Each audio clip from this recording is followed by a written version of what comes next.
అన్నిటికే అవన్నీ ఉన్న కాడికి అతికేయాలి ఇక ఇక్కడే నువ్వు వేరే అతికేసుకో. తప్పు చేసినా కరెక్ట్ చేసినా నిన్నే అంటారు.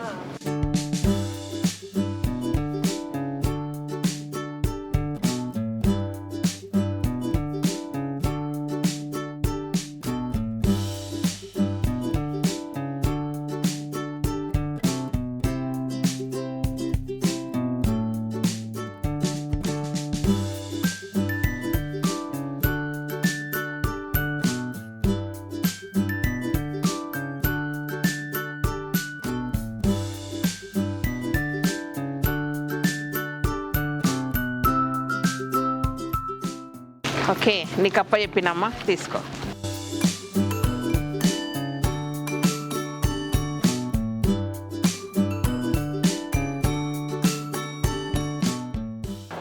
చేయి అయిపోయిందా? మేము చూస్తాం. దాని మీద బార్ కూడా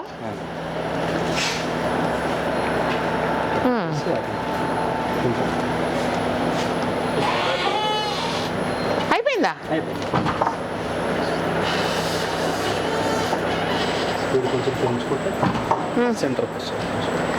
అచ్చా, ఇప్పుడు ట్రయల్.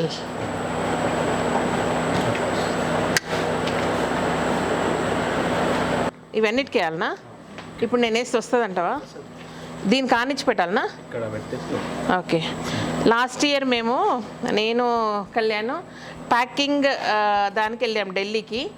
సో అప్పుడు మాకు అంత అవగాహన లేదు, ఆ మిషనరీస్ ఏంటో కూడా అర్థం కాలేదు. బట్ ఇప్పుడు కరెక్ట్గా మాకు తెలుస్తుంది. అంటే మాకేం మిషన్స్ వర్క్ పనిచేస్తాయి, మాకేం మిషన్స్ కావాలి, ప్యాకింగ్కి ఇంకేమేమి అవసరం అయితే, ఏమేమి లేటెస్ట్గా వస్తుంది అనేది నాకు తెలిసి ఇప్పుడు కరెక్ట్గా ఇప్పుడు అలాంటి ఎగ్జిబిషన్స్ అటెండ్ అయితే పర్ఫెక్ట్గా మాకు కావాల్సినవి కొనుక్కొచ్చుకుంటామేమో. అప్పుడు ఏం తెలియలేదు, అంటే మనం ఇనీషియల్ స్టేజ్లో ఉన్నాం కాబట్టి అర్థం కాలేదు. ఢిల్లీ ప్రగతి మైదాన్లో అయితే వెళ్ళాము ఒకసారి. So waiting for that exhibition అనమాట. అయిపోయిందా? కంప్లీట్ చేసి అది తీసి పెట్టుకోవాలిగా. ఈ బార్ కోడ్ ఇది జనరేట్ అయింది. ఇప్పుడు ఒక ప్రోడక్ట్ కొరకు ఇది జనరేట్ అయింది. ఆల్రెడీ దీనికి స్టిక్కర్ వేసింది, జాజికాయ, దానికి ఎక్స్పైరీ డేట్ అన్నీ కూడా అయిపోయింది అనమాట. ఈ మిషన్ అది అయితే ఈ మిషన్ వచ్చింది తెలియదు, నాకు పెట్టింది తెలియదు. ఎట్లయిపోయిందంటే నా లోకంలో నేను అయిపోయినప్పుడైతే ఆవగింజ వచ్చినా ఆవగింజ పోయినా నాకు తెలిసేది నా చేతుల మీద, నా దృష్టిలోనే జరిగేది. ఏమేమి అయిపోతుందో, ఏమేమో కొంటున్నారు, ఏమేమో చేస్తున్నారు, కానీ నో ఐడియా. నీ పని చేసుకోనా? సో యాక్చువల్లీ ఇది రోడ్డుకు ఉంటుంది మనకు, పెద్ద పెద్ద డీసీఎంలల్లో వాటిల్లో మనకు మెటీరియల్ వచ్చినప్పుడు ఫస్ట్ డంప్ అయిపోతుంది అనమాట. ఇప్పుడు ఇంత పెద్ద సప్లై చైన్కు నిజానికి ఏముండాలి? ఇలాంటివన్నీ బోల్డ్ కాటన్స్ లేదంటే సంచులు నిండు ఉండాలి. ఇది వస్తుంటేనే మళ్ళీ కొత్త సంచులు వస్తాయంట. కొత్త సంచులు అంటే ఎన్నో రోజులు కాదు, కరెక్ట్ 10 days, ఎక్కువ 10 to 15 days మధ్యలోనే ప్రతిదీ ఆర్డర్ చేస్తాం మనము. ఇది అయిపోయినాకనే ఇంకొకటి వస్తుంది. అంటే జనరల్గా ఏంటంటే రైస్ ఆర్డర్ ఇచ్చామనుకోండి, మనకు గిన్నెకి బట్టే ఇస్తారు. ఎందుకంటే మన దానికి పాలిష్ ఉండదు, మందులు ఉండవు, ప్రిజర్వేటివ్స్ ఉండవు. సో పాడైపోతాయి అనే దాంతో అట్లా ఇస్తారనమాట. అండ్ నెక్స్ట్ వచ్చేసి మిరపపొడి ఇచ్చామనుకోండి, మిరపకాయలు అప్పుడు వాళ్ళు మన కొరకే రైతులు కోల్డ్ స్టోరేజ్లో దాచిపెట్టుకొని మనం ఆర్డర్ ఇచ్చాక కోల్డ్ స్టోరేజ్లో తీసి ఎండబెట్టి తొడిమెలు తీసి మిరపపొడి కొట్టి రావాలి. ఆ ప్రాసెస్ మొత్తానికి 15 days పడుతుంది. అందుకే ఎవ్రీ 15 daysకి ఒక ఆర్డర్ ఉంటుంది అనమాట. సో వచ్చిందా ఆ 15 daysలో ప్యాక్ అయిపోతుంది, అమ్మడం అయిపోతుంది, క్లోజ్ అయిపోతుంది మనది. అట్లా మళ్ళీ నెక్స్ట్ 15 days. అందుకే ఇప్పుడు చూస్తే నిజంగా మన దగ్గర ఉన్నది 400 చిల్లర ప్రొడక్ట్స్. సో కొన్ని నెల రోజుల్లో గ్యాప్లు వస్తాయి. అంటే ఒక్కొక్క వెండర్ దగ్గర నుంచి ఎంత గ్యాప్లో మెటీరియల్ వస్తుంది అనేది మనకు తెలుస్తుంది కదా ఒక రొటీన్లో. ఇప్పుడు హెన్నా ఇండిగో ఇచ్చామనుకోండి, హెన్నా ఇండిగో మినిమం 20 days పడుతుంది. ఎందుకంటే ప్రాపర్గా చేసి దాన్ని క్లీన్ చేసి నీట్గా పెట్టి ప్యాకింగ్ చేసి, ప్లస్ మనకు డిస్టెన్స్ పరంగా కూడా ట్రాన్స్పోర్ట్లో 5-6 days పడుతుంది అది.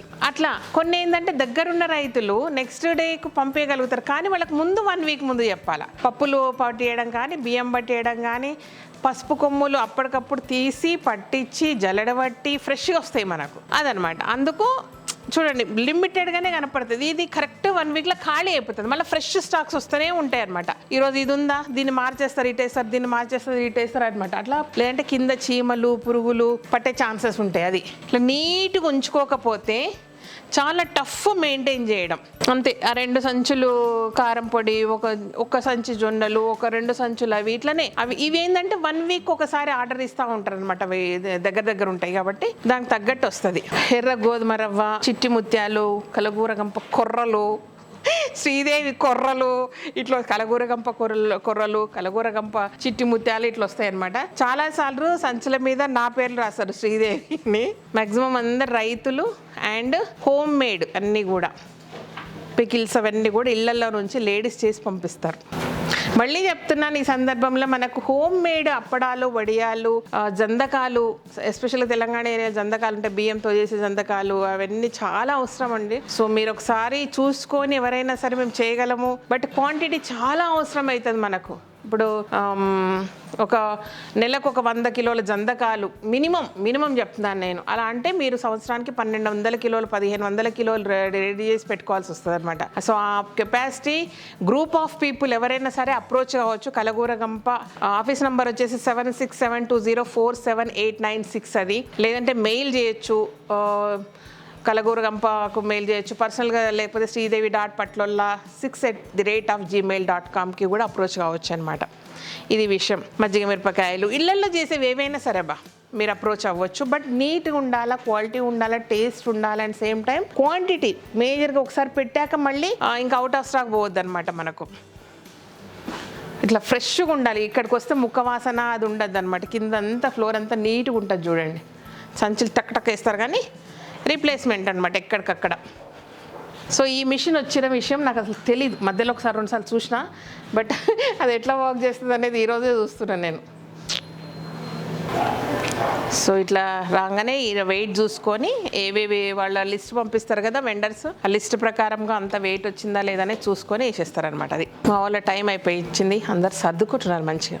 రేపు కరెక్ట్గా ఈ పౌచెస్లోనే ప్యాకింగ్, వేరే ముట్టుకోరు ఇంకా. ఇంతకుముందు ఆగమాగం ఉంటుండే, ఎవరు చేస్తుండ్రో సగం పడేస్తుంటే లేబుల్ ఏమేమి అవుతుండే. బట్ ఒక సిస్టమ్ డెవలప్ కావడానికి ఎంత టైం పడుతుంది. రోజు ఏదైతే క్లీన్ చేస్తారో నింపుతారో అవన్నీ నీట్గా క్లీన్ చేసుకుంటారు ఈవినింగ్ కల్లా. సో అంతకుముందు ఇవి మాకు దొరకక కొంచెము అల్యూమినియం కొన్ని రోజులు, ప్లాస్టిక్ కొన్ని రోజులు వాడినాం. తర్వాత అల్యూమినియం దొరికినాయి. అల్యూమినియం అయినాక ఇప్పుడు స్టీల్వి దొరికినాయి అన్నీ. మనకు ఫుడ్కు జాగ్రత్తగా ఉండాలి కాబట్టి అన్ని స్టీల్ తీసుకొచ్చినాం. మొత్తం నింపి ఇట్లా పెట్టుకుంటారు అనమాట. ఎవరి వాళ్ళే 250 గ్రామ్స్ 150 గ్రామ్స్ ఇవన్నీ సాయంకాలం కాగానే గిన్నెలు ఇంట్లో సామాన్లు తోముతారు కదా, అట్లా తోమి పెట్టిపోతారు అందరూ. కడిగినావా అక్కడ ఆరుతాయి ఇవన్నీ. ఓకే, ఇదనమాట. పొద్దున ఇల్లు వచ్చే వరకు ఆరిపోతాయి. ఇది వెళ్ళిపోయినాయి మీ సంసారం అంతా. ఎన్ని ఉండే ఆర్డర్లు? 146 ఆర్డర్స్. ఆన్లైన్ ఇవాళ 146 ఆర్డర్స్. మొత్తం ప్యాకింగ్ అయిపోయింది. ఇవెందుకు మిగిలినాయి? ఈరోజు కూడా కొన్ని చేసి పెట్టుకున్నారా? అడ్వాన్స్ డబ్బా మీరు. ఇదేమది అడ్రస్? బిగ్ డబ్బా. అచ్చా, లేబుల్ ఇయ్యలేదు. ఇదే పక్క హెన్నాయండి. ఇవ్వండి, ఇక ఛాయలు తాగాలి, దావతులు తీసుకోవాలా. అసలు ఎట్లా మొదలు పెట్టినాము, ఎట్లా అవుతుంది, ఏమవుతుంది అనేది అర్థం కాకుండానే ఎట్లుందంటే ఒక పులి మీద స్వారీ చేసినట్టుందన్నమాట. యాడ్ ఆన్ చేస్తూ ఉండాలా, కొత్తగా రావాలా, పాతవి మెయింటైన్ చేయాలా, క్వాలిటీ మెయింటైన్ చేయాలా, అంతే. ఇదంతా ఏమంటారు, ఒక సముద్రం లాగానే ఉంటుంది. మరి పెద్ద సూపర్ మార్కెట్లలో చేసినారు అంటే ఎస్పెషల్గా మన వరకు వచ్చేది ఏంటంటే మనం దగ్గర ఉన్న మెటీరియల్ ఒక యూనిక్ మెటీరియల్. అదంతా కూడా ఎక్కడ పడితే అక్కడ కొనుక్కోలేము. అంటే జనరల్గా అనుకోండి, రెగ్యులర్ సూపర్ మార్కెట్స్ షాప్స్ అయితే చిన్న షాపులలో బేగం బజార్కి పోయి కొనుక్కొచ్చుకుంటారు, పెద్ద షాపులలో డైరెక్ట్ మిల్లులో పోయి కొనుక్కొచ్చుకుంటారు, ప్యాక్ చేస్తారు, ప్యాకింగ్ చేయించుకుంటారు, మిషనరీస్ ఉంటాయి. కానీ మనం అట్లా కాదు. ఆ సోర్సింగే చాలా చాలా ఇంపార్టెంట్. మనకి ఎక్కడ సోర్స్ చేస్తున్నాం, ఎంత చేస్తున్నాం. అందుకే కొన్నిసార్లు అవుట్ ఆఫ్ స్టాక్ పోయినా కూడా మీకు దొరకదు మెటీరియల్. అంటే మళ్ళీ రీస్టాక్ చేయడం వెరీ టఫ్ అనమాట. ఒక వెండర్ దాన్ని లైన్ కట్ అయితే చాలా కష్టం అవుతుంది మనకు. సో అట్లా నేను వెండర్స్ని డైరెక్ట్ మార్చలేను, ఎందుకంటే ఆ వెండర్స్ మనల్ని నమ్ముకొని ఉంటారు, మనకు సప్లై చేస్తారు. సౌండ్ వస్తుందిగా, విచ్ ఇస్ ఫైన్. ఇది ఆడ ఎగ్జాస్ట్ పనిచేస్తుంది. అందుకే మనల్ని నమ్ముకొని ఒక వెండర్ ఉంటారు కాబట్టి నా అంతటా నేను ఎవరిని డిస్టర్బ్ చేయను జనరల్గా, అన్లెస్ అంటే ఈవెన్ మెటీరియల్ ప్రాబ్లం ఉన్నా సరే రిటర్న్ పంపించడం, మళ్ళీ ఒకసారి జాగ్రత్త తీసుకోమని చెప్పడం తప్ప ఉండదు. బట్ వాళ్ళకి కూడా సోర్స్ లేనప్పుడు, వాళ్ళ దగ్గర లేనప్పుడు అది కష్టం అవుతుంది అనమాట. మనం ఇప్పుడు ఫర్దర్గా ఏంటంటే వెండర్స్ను అంటే ఒక ప్రొడక్ట్ సంబంధించి ఒక 10 మంది వెండర్స్ను 5 మంది వెండర్స్ను మనం సెట్ చేసుకోవడం చాలా ఇంపార్టెంట్ అది సంగతి. ప్రస్తుతం అయితే మన దగ్గర 400+ ఐటమ్స్ ఉన్నాయి. అందులో ఎట్లుంటుందంటే ఫస్ట్ 100 ఏమో డైలీ పోతాయి, తర్వాత 100 ఏమో కొంచెము తక్కువ డైలీ పోయినా తక్కువ క్వాంటిటీ పోతాయి.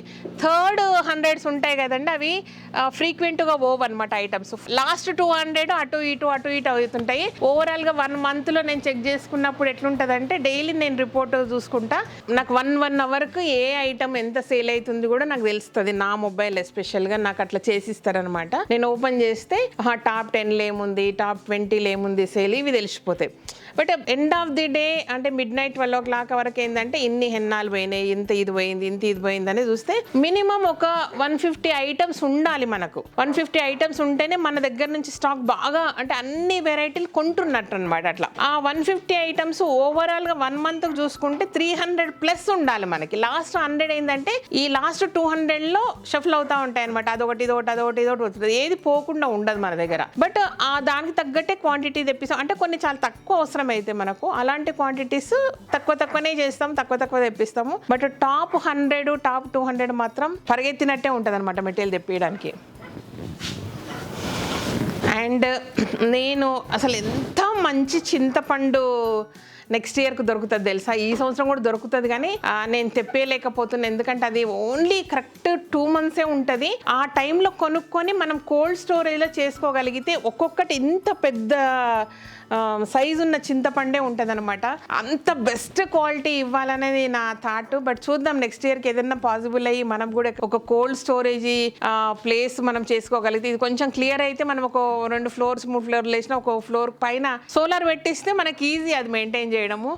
చూడాలి ఏం జరుగుతుంది అనేది. ఇక్కడ సెగ్మెంట్ అంతా కూడా ప్యాకింగ్ సిస్టమ్ అనమాట. వీళ్ళకి ఏమేం కావాలో అన్ని తెచ్చుకొని పెట్టేసుకుంటారు. ఇన్ని ట్రేలు ఉన్నాయంటే అన్ని ట్రేలల్లో అన్ని ఐటమ్స్ అనమాట.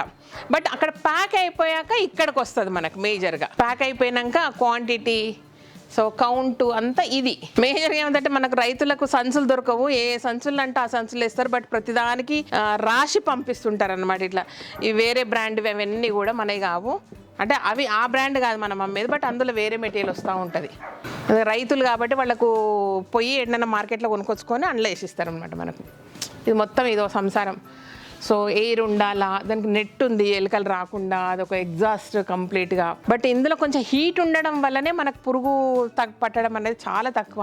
బట్ అదే కోల్డ్ చల్లగా ఉంటే మాత్రం పురుగు పడుతుంది అనమాట. ఇది నాకు ఎప్పుడు తెలిసిందంటే ఈషా ఫౌండేషన్కి పోయినప్పుడు వాళ్ళ స్టోర్ రూమ్ చూసినప్పుడు చెప్పారు వాళ్ళు, ఈ రూమ్ టెంపరేచర్ ఇంత ఉంటుంది కాబట్టి మాకు పురుగు పట్టే ఛాన్సెస్ తక్కువ ఉంటుంది, అవసరమైతే ఇంకొంచెం హీట్ పెంచడానికి ట్రై చేస్తామని చెప్పారు. బట్ అన్నిటికీ అట్లా చేయలేము. అందుకే ఏం చేస్తామంటే కొన్ని ఐటమ్స్ మన దగ్గర ఉన్న సోప్స్ కానీ తేనెలు కానీ కొన్ని ఐటమ్స్ మన ఇంటి దగ్గరనే సెలార్ కింద స్టోర్ రూమ్లు ఉంటాయి అనమాట. పెద్ద అన్ని చాలా పెద్దగా ఉంటుంది మనకు. అది ఫస్ట్ అంతా 1 year నడిచింది అక్కడనే ప్లేస్. బట్ ఇక్కడ షిఫ్ట్ అయ్యాక అవి మాత్రం మెయిన్ ఏవైతే పికిల్స్ కానీ సోప్స్, కాస్మెటిక్స్, తేనెలు అలాంటివన్నీ కూడా మనకు అక్కడనే ఉందనమాట. 2 floors కింద ఉంటుంది కాబట్టి చల్లగా ఉంటుంది. అది సంగతి చూపించాలనిపించింది మీతోన. ఏంటి ఏం చేస్తున్నా అసలు మా వాళ్ళకి ఎట్లా చూపిస్తా అని అనిపించింది ఇది. బట్ ఇంకొకసారి ఏం చేద్దామంటే ప్రాపర్గా అసలు పిల్లలు ఎట్లా వస్తారు, వాళ్ళ ఎంప్లాయీస్ రొటీన్ అనేది ఉంటుంది కదా డైలీ, ఆ రొటీన్ అంతా మీకు చూపిస్తా. వాళ్ళు ఎట్లా కూర్చొని తింటారు, వాళ్ళు అన్నిటికీ ఏమన్నాను కానీ వాళ్ళు ఎట్లా కూర్చోవాలి, ఎక్కడ కూర్చొని తినాలనేది మాత్రం కండిషన్ పెడతా. ఆ కండిషన్ మాత్రం ఎవరు చేయొద్దు. దానివల్ల ఏంటంటే అందరు కలవాలా, అందరు ఒక దగ్గర కూర్చోవాలా, మస్ట్ అనమాట. ఇక్కడ ప్లేస్ ఉన్నా సరే ఏమున్నా సరే ఇంటి దగ్గరికి రమ్మని చెప్తా వాళ్ళందరినీ. అక్కడ తినాలా, కలిసి తినాలా, ఆడొక్కరు ఈడొక్కరు అట్లా కూర్చోవద్దు. ఇవి నాకు నా పిచ్చి కండిషన్లు. అంటే ఎంత మంది ఎంప్లాయీస్ కౌంట్ పెరిగినంత వరకు అట్లా చేస్తున్నా తెలియదు. బట్ అట్లా ఎంప్లాయీస్ అట్లా ఉండడం నాకు ఇష్టం అనమాట. అంటే వాళ్ళ కష్టాలు వాళ్ళ బాధలు అన్నీ మర్చిపోయి సంతోషంగా ఉండాలా. వాళ్ళ ఇంట్లో ఏమైనా ప్రాబ్లమ్స్ ఉంటే కూడా ఇక్కడికి వచ్చి చెప్పుకోవాలా. ఆ ఎంప్లాయీస్ మధ్యలో అలాంటి ఇంటిమసీ ఉండాలనేది అది నాకున్న ఆలోచన. అది ఎంతవరకు పాసిబుల్, ఎంతవరకు మనం చేయగలుగుతాం, ఎంతవరకు దాన్ని ఇంప్లిమెంట్ చేయగలుగుతాం అని తెలియదు అనమాట ఇది. సో ఇదనమాట. అంటే ఒక్కొక్క స్టెప్ ఎక్కుతూ ఉన్నప్పుడు ఒక్కొక్క హర్డిల్స్ కనపడతాయి. హర్డిల్స్ అన్ని దాటుకుంటూ మీ ముందుకు నవ్వుతోటి, మీ ముందుకు హ్యాపీనెస్ తోటి, మీ ముందుకు మిమ్మల్ని సాటిస్ఫైడ్ చేయడానికి అండ్ సేమ్ టైం మా ఎంప్లాయీస్ హ్యాపీగా ఉండడానికి అన్ని రకాలుగా నాకు బెనిఫిట్ అన్నీ. అంటే ఒక పని చేసినప్పుడు అందరికీ మ్యూచువల్ బెనిఫిట్ ఉంటుంది కాబట్టి చేస్తాం అంతే. పనిలోనే సంతోషాన్ని వెతుకుంటారంటారు కదా, ఇదేనేమో నాకు తెలియదు కానీ నాకు ఇట్లనే ఎంజాయ్ చేస్తా. చాలామంది అంటారు అవసరమా శ్రీదేవి నీకు కళ్యాణ్ కూర్చున్న దగ్గర 4 రోజులు పని చేస్తే, వీకెండ్స్ పని చేస్తే 2-3 లక్షలు వస్తాయి, మంచి కూర్చొని ఎంజాయ్ చేయకి ఇవన్నీ ఏంటంటారు. కానీ ఇట్లా పని చేస్తే కిక్కే వేరబ్బా. ఓకే, ఇది విషయం. థ్యాంక్ యూ సో మచ్ నా ప్రపంచాన్ని చూపించినందుకు. మధ్యలో చెప్తే మర్చిపోయాను, నాకు కూడా ఒక ప్యాకెట్ కూడా ఇయ్యరు. ఒకటి వాళ్ళు చెప్పి రాపించుకొని అక్కడ బిల్లింగ్ చేయించి తీసుకొస్తారు, లేదంటే కళ్యాణ్ ఒకసారి ఆన్లైన్లో ఆర్డర్ పెడతాడు, దాని తగ్గ బిల్ పేమెంట్ అయినాక ఒక బుట్టలేసి తీసుకొచ్చి ఇస్తారనమాట. అది ఓకే, ఇట్లా ప్రాసెస్ ఉంటుంది. చలో బాయ్.